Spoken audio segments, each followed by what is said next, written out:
GuyBensonShow.com, our website, podcast always free. And joining us here in studio in New York is Dana Perino, co-anchor of America's Newsroom, also co-host of The Five, which she'll be running off to do in a matter of mere minutes.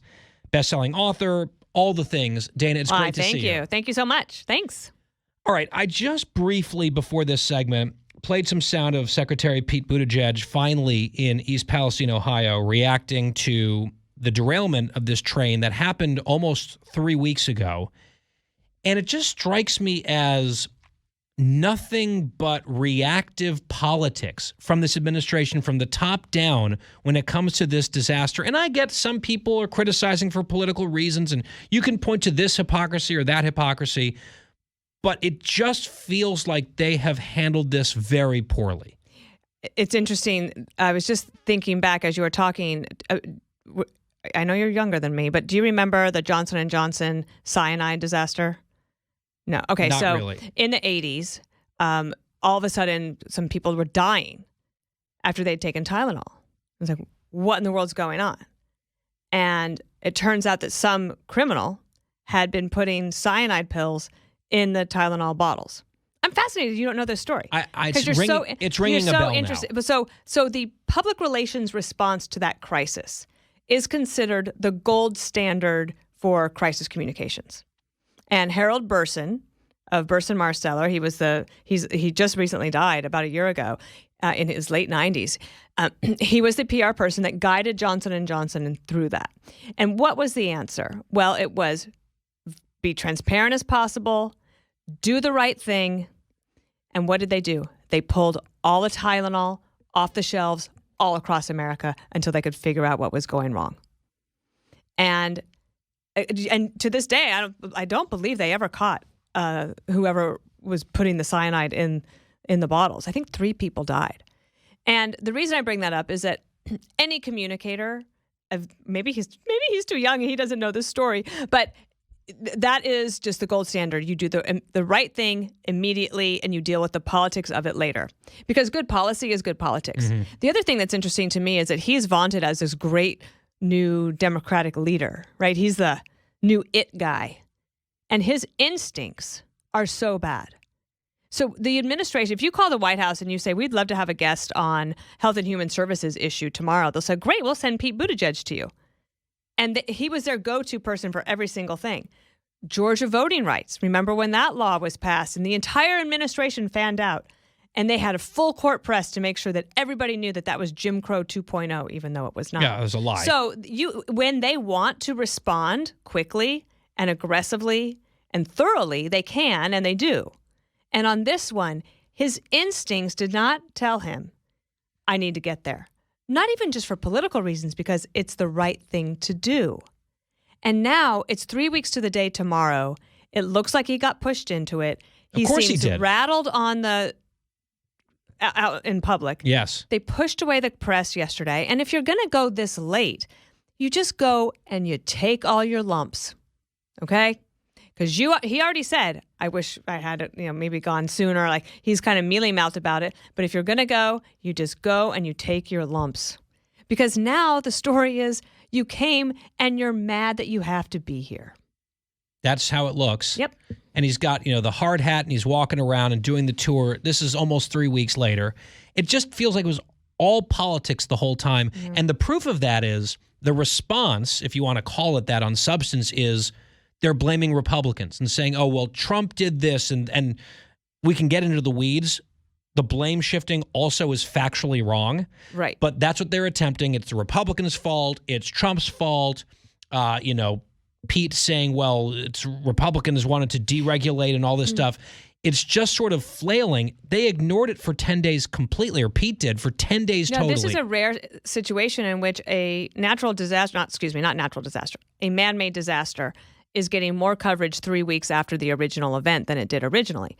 Now, go back to 2005, August 28th, 29th, 2005, it's Hurricane Katrina.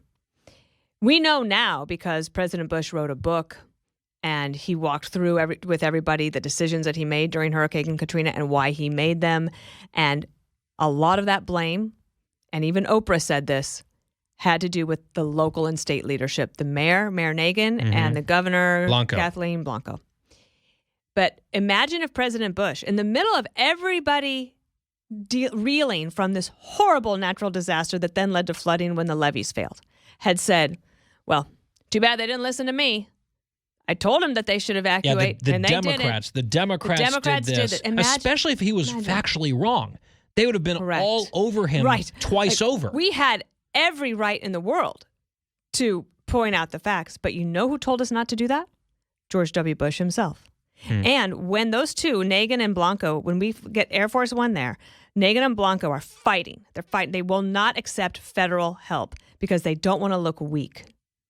Okay, so they're fighting on the plane.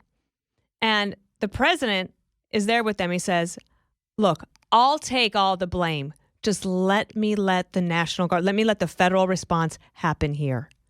And that's how that all ended up. That's the exact opposite of what you have here. They waited and waited. They waited till the press looked like they're pushing them into it. They waited until President Trump went.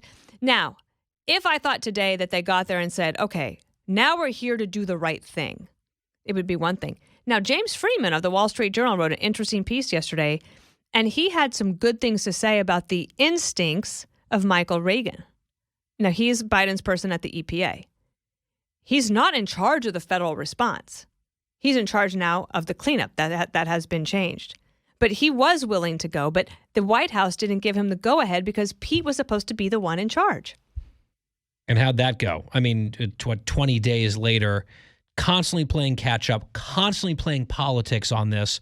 You wonder, was this the type of community that they're less invested in politically, so it took so long? I can understand the criticisms flowing. National Review has a really good, in-depth, thorough piece about all of the changes and proposals and solutions that Buttigieg is now putting forward and how it's just a rehash of previous progressive stuff that has nothing to do with the crash itself, wouldn't have prevented. Oh, I haven't seen that yet. It's really good. I strongly recommend it. And it's granular in detail. It's not just, They're doing some good stuff over at National Review. I agree. And this piece, I'm linking to it tomorrow. Who wrote that? I'll get you the byline in the commercial break. I'm writing about it and linking to it tomorrow at townhall.com as well if you want to see it, Dana. I will. The other thing is, since you mentioned Trump, I am often critical of Trump on this show. I've made it very clear I don't want him to be the Republican nominee for president in 2024. I have been very transparent on that. However, I like to think of myself as an intellectually honest person, and I like to call them as I see them. Trump going to East Palestine, meeting with affected community members the way that he did, buying Mickey D's for the first responders, all of it is a very good look for him. I think it's politically very smart.